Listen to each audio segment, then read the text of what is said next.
দিন বদলায়, বছর ঘোরে, কিন্তু আমাদের এগিয়ে চলা থেমে থাকে না। সবাইকে শুভ নববর্ষ। সবাই কেমন আছো? বছরের প্রথম দিনটা আজ খুব সুন্দর আর স্নিগ্ধভাবে শুরু করলাম।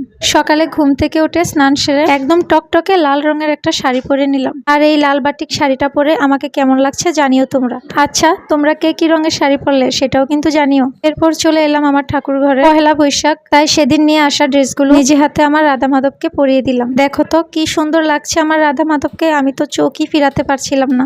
সত্যি বলতে কি জানো, এই যে নিজের হাতে ঠাকুরকে সাজানোর কি যে একটা আনন্দ, এটা আসলে মুখে বলে বোঝানোর মতো নয়। এটা পুরোপুরি একটা মনের অনুভূতি। তোমাদের কাছে কেমন লাগছে ড্রেসগুলো ভগবানকে পরানোর পরে জানিও তোমরা। আর আজকেও না বেশ অনেকগুলো ফুল ফুটেছে, একদম সিংহাসন ভরে গেছে ফুলে ফুলে। আজকে যেহেতু পয়লা বৈশাখ, আমাদের আরেকটা নিয়ম পালন করা হয়, যেটাকে আমরা বলে থাকি যাত্রা তোলা। সিঁদুরের কৌটা, চালের কৌটা, আর থাকে একটা যাত্রার কৌটা। কাঁচা হলুদ, সোনা রূপা, তিল, আরো কয়েকটা জিনিস থাকে। সেগুলোকে যাত্রা করা হয় তেল, সিঁদুর, ধান দুব্বা আর খই ছিটিয়ে। তো তোমাদেরও কি এরকম কোনো নিয়ম আছে কিনা জানিও।